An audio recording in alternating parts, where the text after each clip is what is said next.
Good evening, Fernwood. It is your audacious auditor, Neil, and it's time for us to get odd with another episode of Mary Hartman. Mary Hartman. Today it's episode 209 from January 20th, 1976. We had some big things happen yesterday, so let's take a look. Yesterday at breakfast, Mary quickly served some breakfast squares and tried to get out of the room when Tom asked her to come back in and talk through last night. Tom said that sex felt awkward because he was trying to follow rule books, and Mary did her best to explain that things were not as good for her as they were for him, and maybe they could work together to make things better. Grandpa shows up and immediately recognizes that they are talking about the Olinsky report, which again is encouraging fair play, or rather foreplay. And when Mary asks what Grandpa thinks of it, he thinks that if someone can make something better, meaning their sex life, that they should. May Olinsky bursts in and calls Tom a lot of different names because of the raid that happened at the Bidewee Motel the previous episode. Tom says he doesn't know anything about sending over any police.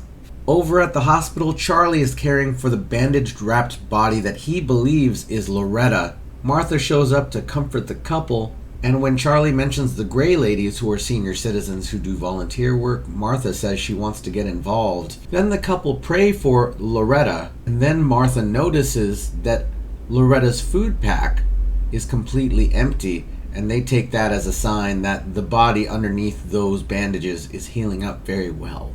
Over at the Gimbles, Patty sits in a dark haze as she gets a visit from Mary Hartman, and it's clear that Patty has lost all hope. Mary introduces a new friend, Helen Dinsmore, from Battered, Angry, and Determined, and Patty feels that it's dangerous to have anyone there talking about this subject, so she becomes very evasive. Helen, though, brings a message to Pat that she needs to get out of this because Helen shares her perspective as a battered wife who got out of her marriage, and she and Patty talk while Mary goes around cleaning the house. It gets a bit distracting and chaotic, but Helen makes very clear that the only path for Patty is to get out of the marriage. Back over at the Shumways, Martha is working on a project for the Gray Ladies. George derides it just a bit, considering that they are about to lose their home. He has come to a decision that it is better to accept Kathy's money to save their home, as Kathy arrives with the baby and says that she has torn up the check.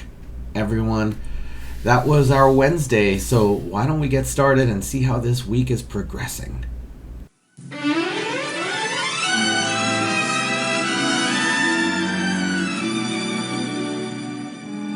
Mary Hartman!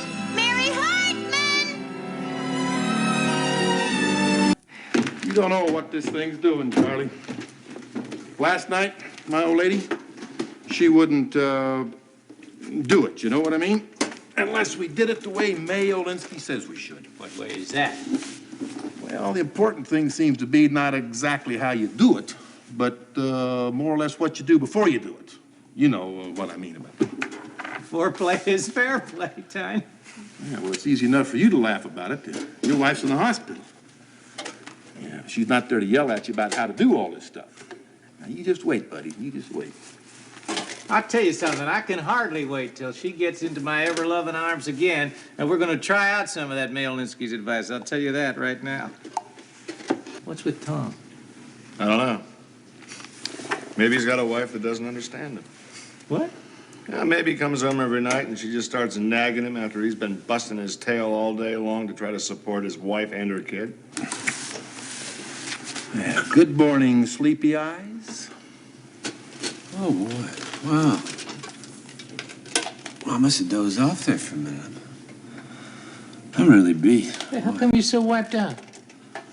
I'm working double shifts, day and night. Just trying to make a few extra bucks. You know, a guy gets his foot on that ladder and he gets a peek at the good life. It's hard for him to forget it, huh? I bet you think Adams is going to move you into that executive suite if you work 16 hours a day. Tiny. Come on, Tiny. Listen, you taking a look in the mirror lately, Hartman? Your nose is getting a little brown. Hey, knock Come it on, off. Earl, come on. Knock it off. Well, I don't appreciate your brand of humor. I have no mood for it. Yeah, I can tell how upset you are about Brian Adams getting along with your sister-in-law. I tell you something. They got a word for that, It's nepotism. All right, damn it. You know damn well that's not true. Tom, You know what? Talk to him. I'm just kidding, Hartman. Just kidding. Just kidding. It's all right. Come on, Tiny. Now, of course, if I was to take a little time and think about it seriously, everything I said was more or less true. All right, take it back. All right, Just take it back. Okay, Come on, cool it, Hartman. Come on, Cool it, guys. will you? Come on, Tiny. Hey, Tiny, we're going back to the line. get a hold Come of on, yourself. come on. Just get a hold of yourself, Hartman. You big... Hey, Tommy, take it from a friend. Violence never solved anything. Okay? Sure.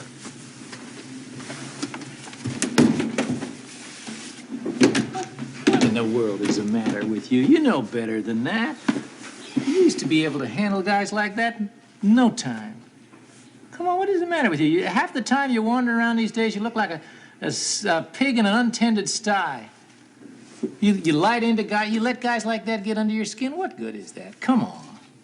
Hey, I know. Yeah, don't you think I know? I haven't been hell to live with. I know it's been awful, but, you know what else I done?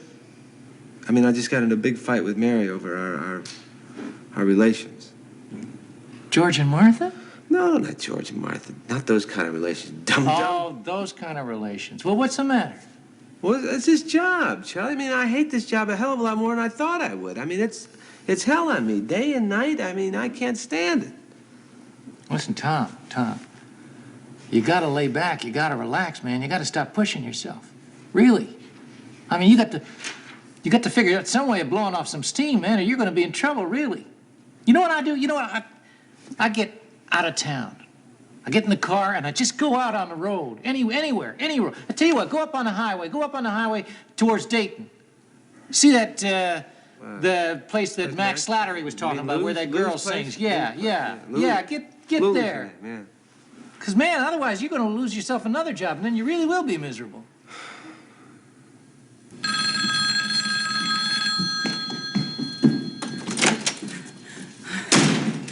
Hello? Tom? Oh, Tom. Oh, I'm so glad you called back. I'm sorry, I really didn't mean to leave a message for you at the plant before me, and I know how you hate that, but Heather's class is going skating tomorrow, and tonight's the last chance to buy her skates. And I thought, since it was sports and everything, it'd be right up your alley. We could have an early dinner and... Uh-huh. Oh, I see. Well, listen, Tom, you certainly know your schedule better than I do, and I really wouldn't want to interfere with your work, so... No, it's okay, really. I'll just take her myself. It makes absolutely no difference whatsoever. I mean, the important thing here is that you do whatever you have to, and you just come home tonight sometime. Oh, well, whatever time you can come home, it's fine.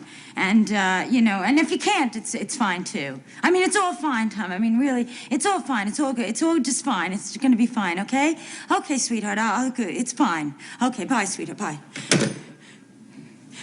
Tom?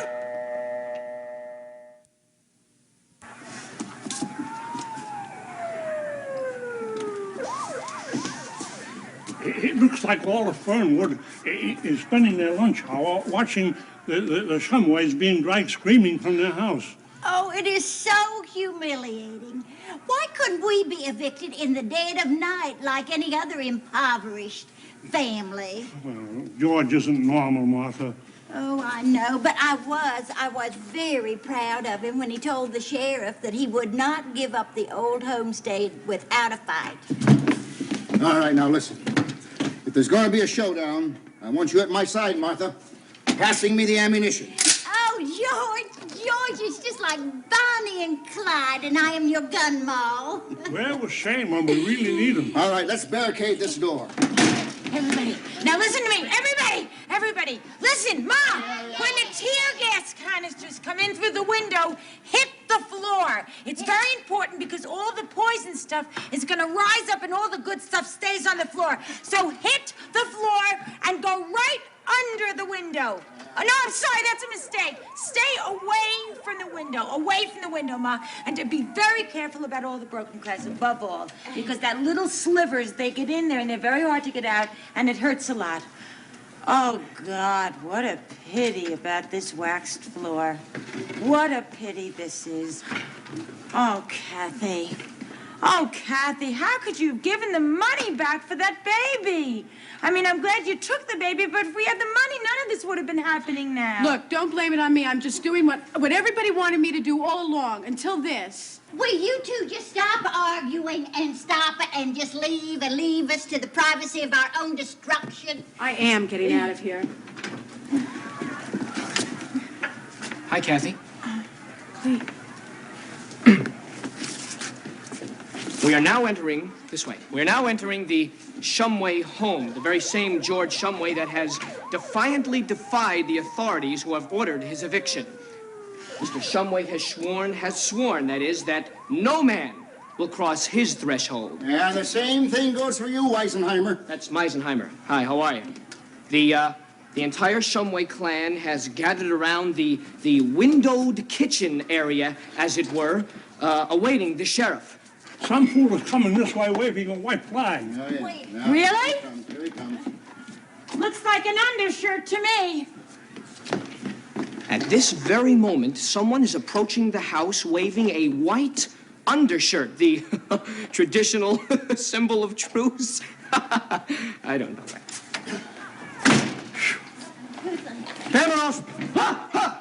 Eminence Shumway, couldn't you wait until I retired before staging a riot? Don't apologize. I just came in here to tell you that the police force is forming a flying wedge to storm the house.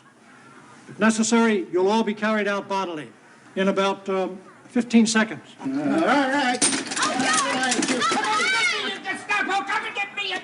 At this very moment, George Shumway is taunting Fernwood's finest, the flying wedge. Could I just tell you something? I really don't think he has any intention of using that gun. I really don't. I don't think he knows how to use it. A water pistol, maybe, but coffee? Listen to me, friends.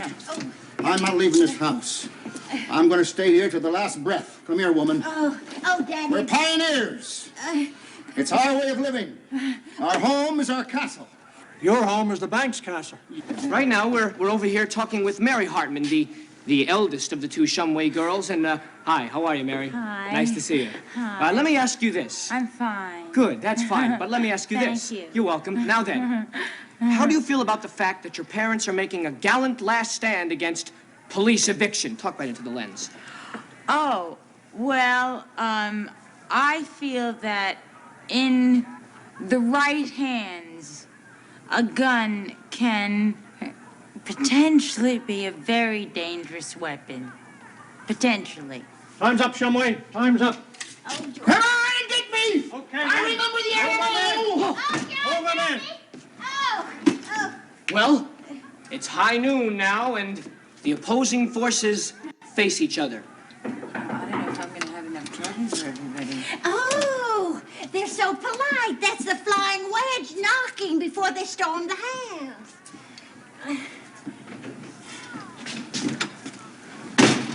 Oh, no, Daddy! For God's sakes, that's the mayor. I don't think they're very lenient with anyone who commits mayorcide. Now, just wait a minute, folks, here. If I could just say a couple of minutes, please. Mayor Jeter is on the scene, and hopefully, Mayor Jeter, you have a solution to this ongoing crisis. Mayor Jeter. Thanks, Clete. You're welcome.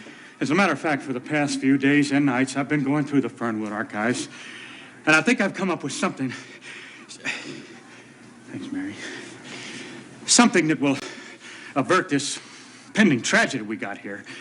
Clete, it turns out that Mr. Shumway's house is, in fact, built on historical ground. Historical ground? Historical ground, Clete. This is the original site of Father Marquette's first religious kind of establishment he had here, built for the Indians. Of course, it was soon abandoned because there wasn't an Indian within 200 miles of here, but nevertheless, it does remain a historical landmark. Historical landmark, that's right.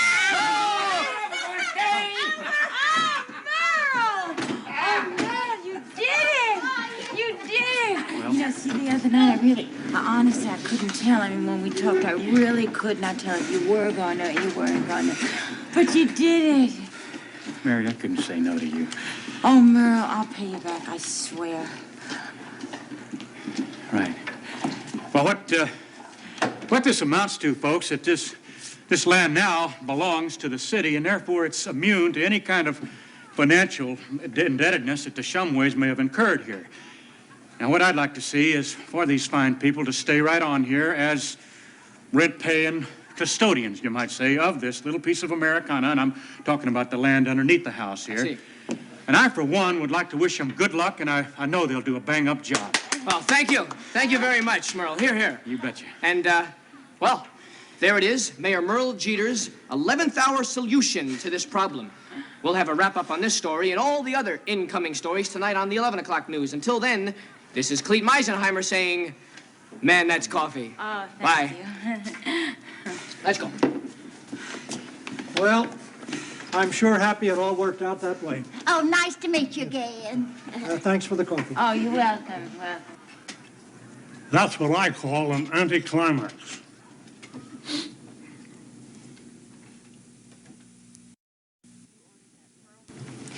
Merle, why did you order that raid? Honey, you know I can't discuss mayor's business with you. Merle, how could you? You're obscuring all the vital information from May's report. I just don't happen to care about that sex report, frankly. All I care about is having a happy home again. Oh, shh. Here it is. And now, a WZAZ editorial, which in no way reflects the opinions of the management of this station. Hello. I'm Wanda Jeter, and I'd like to speak to you, all of you citizens of Fernwood, about the Olinsky report, which, as you all probably know by now, I support without reservations. And although I have been a victim of despotic oppression at the harassing hands of the local police, I refuse to be deterred. Sacrifices are required to achieve something truly worthwhile. So, if necessary, I will forsake my own domestic peace for this cause, and so must all of my sisters out there. My reputation as a woman and spokesperson for other women here in Fernwood and across the world is on the line, and I shall not back down. I have, in fact, just begun to fight. Just as the gallant Norwegians resisted the Nazi onslaught, as the Romans faced the marauding Huns, even as the Teamsters defied General Motors, so must the women of Fernwood confront their husbands. We will speak. And if we are not listened to, then we must act. If we do not receive proper sexual consideration, to which each of us is entitled, then I recommend that there be a boycott of our husbands' beds. This we must do, for then and only then can there be peace, prosperity, and passion under the roofs of Fernwood. Remember, we're only demanding what we're entitled to, equal conjugal rights. Thank you, and good night.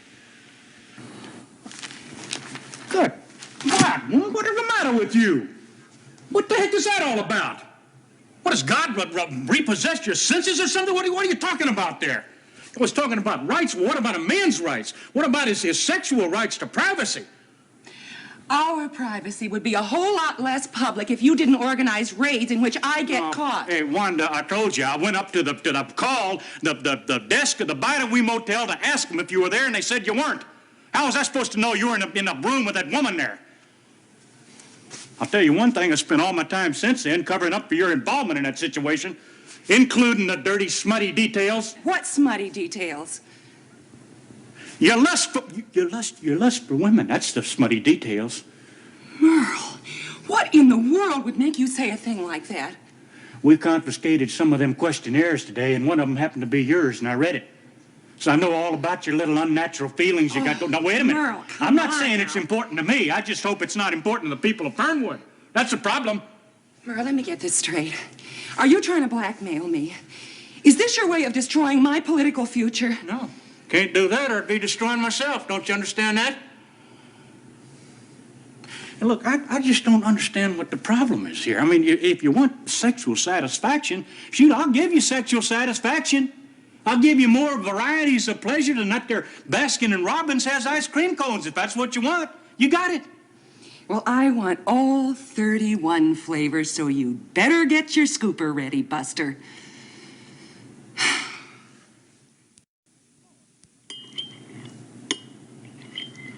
Lord have mercy on my soul. I mean, this Fernwood paper's becoming a regular scandal sheet. I mean, it's a miracle they can even sell this thing on the streets. You talking about that interview with the mayor's wife? Oh, shoot, I think that's real great, the way she supported that Olinsky report thing. What was it, equal opportunity of enjoyment in the bedroom? Yeah, but still, it's nasty. I mean, that's American press right there. Well, foreplay is fair play, you know. Well, I know that. I mean, it still seems to me that if God had intended women to pay so much attention to their private parts, he'd have made them a little more obvious, like he did with men, if you get my drift, Snowflake. No, I don't get it. Well, what I mean is that, see this, if I understand this lady correctly, what she's saying is... Women ain't getting the maximum pleasure. Yeah, and the reason that they're not... Because their men folks ain't exciting them enough beforehand. Taking enough time, you know. Yeah, I know that, but the reason is that... See, the actual physical act itself ain't really geared toward a woman getting her maximum pleasure. Because the woman's special parts are... Well, it's not exactly in the right place, you know, when you're talking about your basic position, you know. Yeah, it pretty well sums it up, okay? You know something, Mac? I'm just plumb bowled over with how much you seem to know about pleasing a woman. Yeah, you seem to know quite a bit about yourself there, Lily Bell. I mean, all them fancy words, you're more excited than my biology class was. Sex is a hobby with me.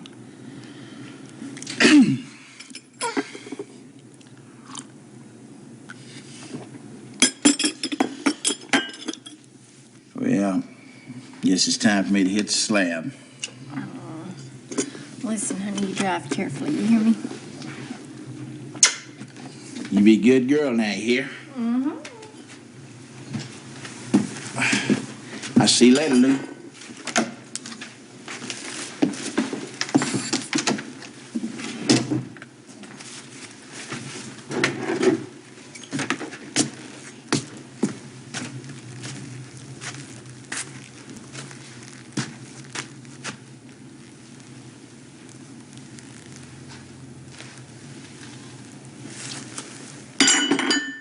Where are you?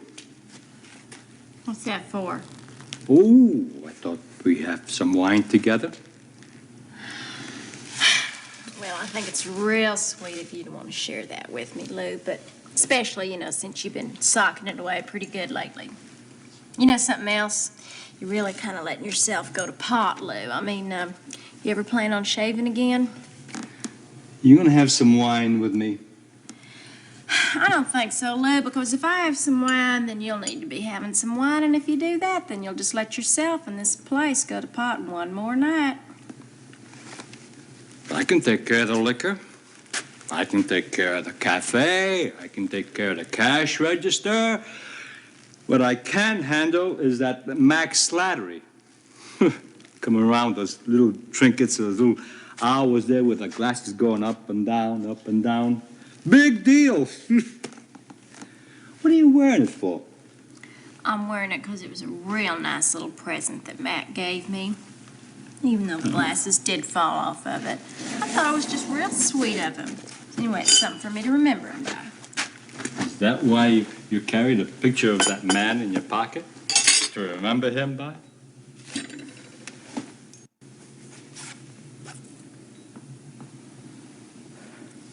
Wish I could.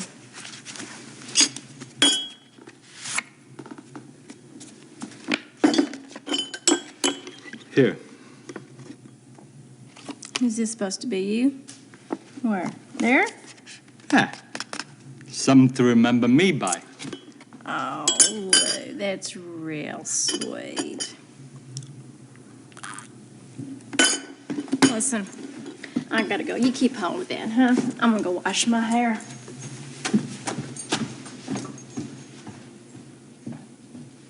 Well, there we are. And we start with the factory, with the men of the factory. First, touching base on the Olinsky report, which is really the wave of this time, right? Like they are just, it's the zeitgeist. Everyone's talking about foreplay is fair play, and if they're not talking about that, they are talking about how things are different in the bedroom and they don't know how to make things better, and they're feeling nagged, and and it's just like, shut up. Just find out what your partner wants. I'm a bit angry with that. And then it gets to Tom, and Tom has been working double shifts to try to make do on his credit issues, and then he gets accused of nepotism by Tiny, and Tiny is unfounded. Like, he is just making stuff up. Brian Adams and Kathy, well, I don't think Brian has even met Tom. There's nothing there, but it makes Tom angry, and deservedly so. Like, he is being called something that isn't true. Charlie makes the suggestion of taking a long drive, which I suppose we will see tomorrow, because I was hoping we would see it today and we didn't. Take a long drive, check out Lou's place. I'm not sure why Lou's place specifically would be so special, except for Mac really does love going to Lou's now that Loretta is there, or Lulu is there. So then Mary gets the call from Tom that he is heading out on the road for a bit, and I understand needing space. I think there's nothing wrong with needing space, and that's what Tom needs, and getting that space. Mary might be disappointed, but also there wasn't a plan for Tom to come home and do all these things. It was just something that she expected him to do and mentioned to him at the last moment. But Tom needs a space, that's understandable, and if Mary's just disappointed, well, she's got some things to talk about anyway. And then over at the Shumways, George is preparing for an assault, which is coming, and usually when people get evicted from their homes, well, to be honest, I haven't ever seen anyone be evicted personally. Like, I know of people who have been evicted, but I haven't actually been there when they were. But typically, you don't see, well, this looked more like preparing for a raid on a cult compound, than someone just being asked to leave their home. George, for some reason, feels like he deserves to keep this home, and honestly, sadly, that's not the case. Things heighten and get more chaotic, and Cleet shows up and reports. And again, I don't expect anyone to get a news crew to their eviction. That's just excessively heightened, kind of funny at the same time. And Lieutenant Trask shows up, and then Merle shows up. So things are heightening. That was our rule of threes: Cleet and Lieutenant Trask and Merle. And Merle has pulled some strings to make something happen. He found that this is a historical landmark. Of course, we know that something happened between Mary and him, and something happened would be a gross kiss that apparently they're still having some feelings about, and that makes me feel icky. But that, however, is allowing the Shumways to save their home.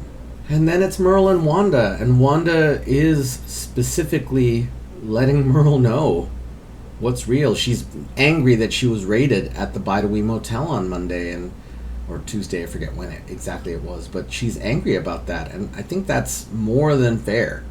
And what we see is Wanda's PSA asking for the women of Fernwood to boycott their men's beds, and we are going straight on Lysistrata, dang it. One of those two. Well, this looks to be the crest of the wave of the Olinsky report here, when men and women are going to be at odds, and it's going to be withholding sex that is the power. So I'm curious to hear your opinions of this. I feel like there could be more discussion, except that one side has completely shut down any element of discussion. And then in this case, this would be the men of Fernwood generally, right? We have some men who are okay with it, but more or less the men of Fernwood are objecting to this. And hey, when you escalate, you gotta escalate. And at some point, someone may figure out how to de-escalate, but it might take drastic measures to get to a point where people realize they need to listen. And then we see outside of Fernwood the Olinsky report as Mac talks about, well, how awkward it is, but Lulu sets him straight. Lulu certainly, while I don't love Lulu as a person, I think that she's got it right on as far as understanding her own pleasure. And the externalness or internalness of your genitalia is completely irrelevant to whether or not you deserve pleasure in your sex life, because you do, wherever your genitalia are. Then Mac heads out, and I really wanted to see Tom walk in, but I guess we'll have to wait on that. In any case, Lou comes in, and he is just in a losing battle here. I think he should just give up, because he's known this woman for I don't know how many weeks at this point. 3 weeks of episodes anyway. She is just twisting him. I think he was content and fine before that, and I wish that he had remembered that she was amnesiac before. And she's still amnesiac now, right? So she doesn't remember Charlie's picture, though she keeps it. It's still important to her. That's a glimmer of hope. Although with Charlie and the lump of gauze in the hospital, he's going to be kind of confused about his feelings too. So everyone, that was our Thursday episode of Mary Hartman, Mary Hartman. We are getting there. Tomorrow is Friday, so thank you for watching. Thank you for being here. Thank you for sharing your thoughts and feelings in the comments. Thank you for being you, and we will see you tomorrow night in Fernwood.